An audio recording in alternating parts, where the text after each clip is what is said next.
अखिल भारतीय ग्रामीण डाक सेवक संघटनाचे विविध प्रलंबित मागण्यांसाठी संप. National federation of postal employees ग्रामीण डाक सेवा धुळे विभागाचा पाठिंबा. याबाबत अधिकृत असे की गेल्या 3 दिवसापासून अखिल भारतीय ग्रामीण डाक सेवक संघटनेच्या वतीने आंदोलनाचा हत्यार उपसण्यात आले असून आज तिसरा दिवस असल्याने या ठिकाणी national federation of postal employees ग्रामीण डाक सेवक संघटना धुळे विभागाच्या वतीने पाठिंबा दर्शविण्यात आला असून यावेळेस सदर या मागण्यात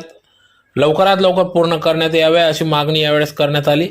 तर यावेळेस NFPचे अध्यक्ष राजेंद्र देवरे, प्रशांत चौधरी, संजय मराठे, विपुल साळुंके, सूर्यदेव सिंग गिरासे,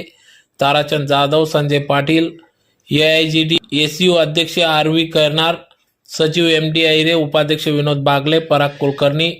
KS वाघ, सर्व संघटनेचे पदाधिकारी, डाक